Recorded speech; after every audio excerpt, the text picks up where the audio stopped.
Ассалаумағалейкум қазақ елі, сізбен бірге көзделіп, бүгінгі видеода біз шашын түсу себептері мен оны қалай емдеуге болады туралы тақырыптарды бірге талқылайтын боламыз.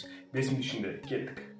Ең бірінші шашы түсу себептеріне келетін болсақ, шаш негізі бізді бала кезден бастап түсіп бастады, тек қана біз оны байқамадық. Өйткені шаштың размері бізде кішкентай болса, біз өсе келе, шашта өсе келе біз байқай бастадық.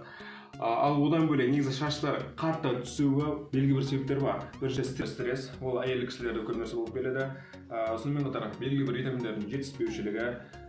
Үшінші, яғни дұрыс тамақтанбау, төртінші дұрыс ұйықтамау, сол сияқты себептерден болады.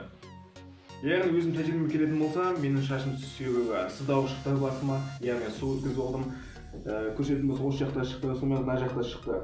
Яғни мен өз белгілі бір дәрі-дәрмектерді қолданатын боламын. Сонымен қатар тәжірибедегі өз тәжірибемді алып сіздермен бөлісетін боламын, егер де белгілі бір нәтижелер болып жатса.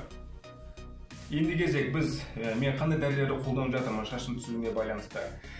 Ең бірінші триаксидил мен қолдандым. Шыны керек одан мен ешқандай нәтиже күте алмадым, бір ай жаттым.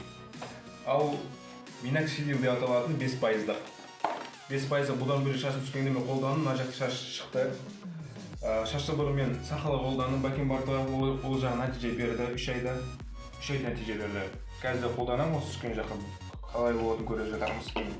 Сонымен қатар витамин Е бұл рыбы жир, яғни балық майын қолданудың, бұл өзінің әсерін берген болатын кезінде. Рыбы жир, Е витамин Е. Сонымен қатар биотин 2 күн болып бастағанына биотин ішіп, осы биотин шындығында неге байланысты тікелей осы шашын түсуіне қарсы витамин болып табылады. Сонымен қазақ елі осы дәрі-дәрмектерді қолданып, өзінің нәтижесі берген кезде сіздермен бөлісетін боламын. Егер де сіздердің де шаштарыңыз түссе, қалай сіздер көресіңіздер, қалай жеңдіңіздер бұл нені ауруды, сол бойынша комментарий бөлісіп кетіңіздер. Егер видео ұнаса, лайк, комментарий жазып кетіңіздер. Жақсы, сау болыңыздар, келесі видеода жаңалық күтіңіздер.